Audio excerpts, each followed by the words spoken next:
हम पहले भी बात कर चुके हैं कि हमने अपने कंपैटिटर्स के ऊपर नज़र रखनी है कि वो किस तरह से अपनी वेबसाइट को ऑप्टिमाइज़ कर रहे हैं, कौन से कीवर्ड यूज़ कर रहे हैं, कौन सी नई टेक्नोलॉजी लेके आ रहे हैं, कौन से इनोवेटिव आइडियाज़ लेके आ रहे हैं जो हम अपनी वेबसाइट पे डाल सकते हैं। मैं आपको अभी एक एक्सपेरिमेंट करके दिखाऊंगा लाइव कि किस तरह से आप अपने कंपैटिटर्स को ऑडिट कर सकते हैं, उनको देख सकते हैं कि किस तरह से उनको उनके कीवर्ड्स निकालने हैं, उनको अपने लिए यूज़ करना है, उनसे इंस्पिरेशन लेनी है। ऐसा नहीं है कि आप अपने कंपैटिटर्स को कॉपी पेस्ट करेंगे और जब वही करते चले जाएंगे जो वो लोग कर रहे हैं। जब आप वो ये काम करेंगे तो आप कभी भी उनको बीट नहीं कर सकेंगे।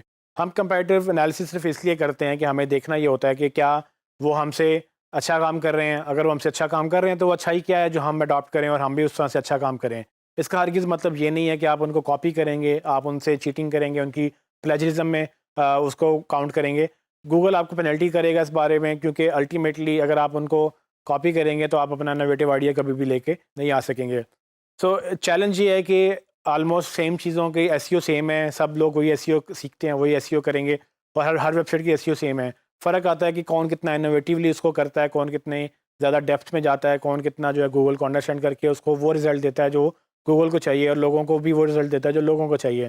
तो इसमें इस चीज़ में डिफरेंस करना है। कीवर्ड कंपटीशन का कीवर्ड देखने का सिर्फ मकसद ये है कि वो किन कीवर्ड्स के ऊपर वो पैसे बना रहे हैं, किन कीवर्ड्स के अगेंस्ट उनकी रिसर्च है कि भाई इन कीवर्ड्स पे वो रैंक करेंगे और उस पे उनको पैसे बना लेंगे। ऑफ कोर्स हमें भी उस कीवर्ड पे रैंक करना है, जिस कीवर्ड पे वो रैंक कर रहे हैं हमें भी बिज़नेस चलाना है, हमारे क्लाइंट हमसे यही एक्सपेक्ट करता है कि हम उनको बिज़नेस अर्न करके दें। तो इसीलिए हम कीवर्ड को हम ढूँढेंगे दूसरी वेबसाइट्स के ऊपर और ये समझने की कोशिश करेंगे कैसे ये एनालाइज़ किया जा सकता है कि आपका कंपैरेटर कौन सा कीवर्ड उस पेज पे यूज़ कर रहा है और कैसे फिर आप उसको ऑडिट करके उस डेटा को अपने डेटा में डाल सकते हैं। आइए देखते हैं।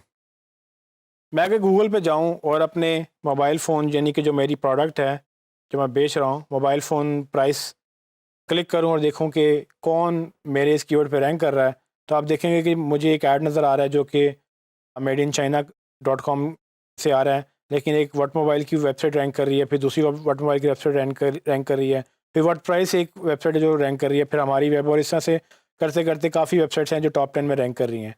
अब मैं फॉर एग्जांपल मेरी कोई और वेबसाइट है और मैं देखना चाहता हूँ कि वर्ट मोबाइल जो मेरा कंपैरेटर है वो कैसे इस कीवर्ड पे नंबर 1 रैंक कर रहा है, फिर कैसे 2 पेजेज़ उसने एक ही कीवर्ड पे 2 पेजेज़ रैंक करवाए मैं अपने। तो मैं क्या करूँगा कि मैं उसकी उस वेबसाइट पे जाऊँगा पहले वाले पे, इसको नए पेज में ओपन कर लेते हैं और कोशिश समझने की कोशिश करते हैं कि वो किस तरह से उस कीवर्ड को यूज़ कर रहा है और कैसे वो गूगल उसको ऊपर लेके आ रहा है। जैसे ही वेबसाइट लोड होगी आप देखेंगे कि उसमें काफ़ी सारी चीज़ें उन्होंने इमेजेस लगाए हुए हैं अपनी प्रोडक्ट्स के और राइट साइड पे वो फ़िल्टर चल रहे हैं, वो सब कुछ चला रहे हैं। इसमें कहीं पर भी मुझे कीवर्ड जो है वो ज़्यादा कंटेंट नज़र नहीं आ रहा, लेकिन उसके बावजूद ये नंबर 1 पे रैंक कर रहे हैं। अगर आप गौर करेंगे तो ये मोबाइल फ़ोन प्राइसेज़ इन पाकिस्तान, ये इन्होंने एक टेक्स्ट यहाँ लिखा हुआ है।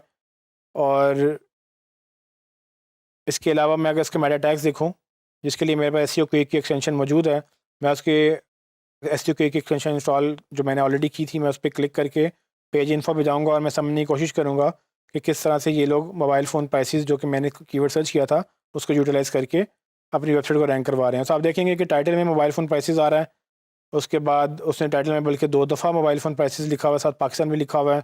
उसके बाद उसने कीवर्ड भी mobile prices, LG mobile prices, mobile phone prices, ये एग्जैक्ट कीवर्ड यहाँ पर भी मैच हो रहा है। जबकि गूगल मेटा कीवर्ड्स को नहीं देखता, लेकिन उन्होंने डाला हुआ है, फिर भी हो सकता है बिंग इसको देख ले। तो आपने इंश्योर करना है कि आप सोच समझ के इसको यूज़ करें। गूगल के लिए ये कीवर्ड्स का डेटा जो बेकार है, क्योंकि गूगल नहीं समझता कि उसको अब ज़रूरत है इस मेटा टैग्स की। उसके बाद डिस्क्रिप्शन में भी आप देखेंगे मोबाइल प्राइसेस इन पाकिस्तान या मोबाइल फ़ोन प्राइसेस यहाँ पर हो सकता था, लेकिन उन्होंने मोबाइल प्राइसेस इन पाकिस्तान को टारगेट किया ताकि अगर कोई मोबाइल प्राइसेस सर्च कर रहा है, मोबाइल फ़ोन प्राइसेस सर्च कर रहा है, तो उसके लिए ये रैंक करें। मैं मज़ीद देखूँगा कि इसकी और इससे मोबाइल प्राइसेस 2 दफ़ा यहाँ दूसरी दफ़ा यूज़ किया, फिर प्राइसेस यहाँ पर दूसरी दफ़ा है, एक तीसरी दफ़ा आ गया, यहाँ मोबाइल भी तीसरी दफ़ा आ गया।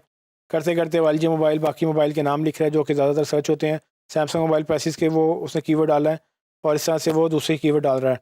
और यहाँ मुझे लगता है कि ये सैमसंग मोबाइल प्राइसेस का कीवर्ड नहीं होना चाहिए था, क्योंकि इसकी वेबसाइट में सैमसंग का ऑलरेडी एक पेज बना हुआ है। तो ये सैमसंग का कीवर्ड उस पेज पे लगना चाहिए था जहाँ के, ताकि गूगल कन्फ्यूज़ ना होता। अब होम पेज पे सैमसंग मोबाइल प्राइसेस के ऊपर वो रैंक करे तो एक डिस्कनेक्ट हो जाएगा, क्योंकि सैमसंग मोबाइल प्राइसेस के ऊपर उसके पास एक और पेज है। लेकिन एनीवेज़ ये वो तरीका है जिससे आप उनकी अच्छाई और बुराई दोनों समझ लेते हैं। अगर आप नीचे स्क्रॉल करेंगे तो आपको कीवर्ड डेंसिटी भी मिलेगी, जिसमें आपको ये पता चल जाएगा कि उनके मेन जो सबसे कीवर्ड्स हैं वो कौन से रिपीट हो रहे हैं। तो आप देखेंगे कि सबसे ज़्यादा जो है वो कमिंग सून मेरे ख्याल से उन्होंने वर्ड लिखा है, तो कमिंग बेसिकली 371 टाइम्स रिपीट हो रहा है। अब क्यू मोबाइल जो है 212 दफ़ा हो रहा है। ये होम पे भी चूँकि सारे मोबाइल्स हैं, तो वो मोबाइल के नाम की वजह से वो उनकी जो है वो डेंसिटी वो बढ़ी हुई है। लेकिन अगर मैं इसको 2 वर्ड और 3 वर्ड में जाके देखूँ, तो मोबाइल प्राइसेस की जो कीवर्ड है वो ऑलमोस्ट नज़र नहीं आ रहा, और कीवर्ड चौथे कीवर्ड में भी मुझे नज़र नहीं आ रहा। सो इन शॉर्ट ये कि उन्होंने एसईओ तो की है, लेकिन अभी भी उसमें गुंजाइश की ज़रूरत है। जब आपके पास ये डेटा आएगा, तो आप इस डेटा से ये अंडरस्टैंड कर लेंगे कि वो कितने सीरियस हैं अपनी एसईओ के बारे में, और आपको कितने सीरियस होना है। आप उनकी अच्छी बातें पकड़ेंगे, उनकी बुरी बातें आप उनसे भी सीखेंगे, ताकि आप अल्टीमेटली एक अपनी वेबसाइट की अच्छी एसईओ कर सकें। जैसे कि आपने देखा कि मैं किसी कीवर्ड के ऊपर किसी और वेबसाइट को अगर रैंक करते देखूं, जो कि मेरा कीवर्ड था और जिस पे मुझे रैंक करना चाहिए था, मैंने चूंकि उधर रैंक करना है और मैंने फिर इन लोगों को बीट करना है, तो मुझे समझ आनी चाहिए कि वो लोग क्या कर रहे हैं। मैंने आपको अभी एक डेमो दिया छोटा सा कि किस तरह से आप एक वेबसाइट ऑनर होते हुए दूसरी वेबसाइट की ऑडिट कर सकते हैं, उनके कीवर्ड को अंडरस्टैंड कर सकते हैं। आप मज़ीद ये हर पेज पे भी कर सकते हैं, और एक ग्लोबल लेवल पे मतलब कि होम पेज का भी कर सकते हैं। यानी कि होता ये है कि आप जब किसी की वेबसाइट की एसईओ देखते हैं, तो आपको नज़र आता है कि किसी ने उसके ऊपर जो दिमाग लगाया था, वो आपने उसको पिक किया, उसको आपने स्ट्रैटेजी अंडरस्टैंड की, और उससे बेहतर आप काम करेंगे। क्योंकि अगर आप ये वैसे किसी उनके पास जाएँ या किसी के पास जाएँ, तो आपको ये डेटा वैसे अवेलेबल नहीं होगा। जिसने भी उनकी एसईओ की, उन्होंने खुद की या किसी ने उनको करके दी, वो नंबर 1 पे रैंक कर रहे हैं उस कीवर्ड के अगेंस्ट जिस पे आपको नंबर 1 पे रैंक करना था। आपकी पूरी कोशिश ये होनी चाहिए कि आप भी अंडरस्टैंड करें कि वो कीवर्ड कौन-सा है जिस पे वो नंबर 1 पे रैंक कर रहे हैं, और अगर वो नंबर 1 पे रैंक कर रहे हैं, तो आप किस तरह से उनके उस कीवर्ड को अंडरस्टैंड करते हुए, उनके पूरे लेआउट को अंडरस्टैंड करते हुए एसईओ की इंस्पिरेशन लेकर अपनी वेबसाइट को बेहतर करेंगे, और वो सारे काम करेंगे जो उन्होंने किए हैं, और बल्कि वो भी करेंगे जो उन्होंने नहीं किए हैं। तो इससे आपको काफ़ी जो है ना एसईओ का वो एक एक्सपोज़र बड़ा हो जाएगा, मतलब कि आप प्रॉपर्ली एसईओ को डिफरेंट एंगल से समझ सकेंगे और उसको बेहतर भी कर सकेंगे।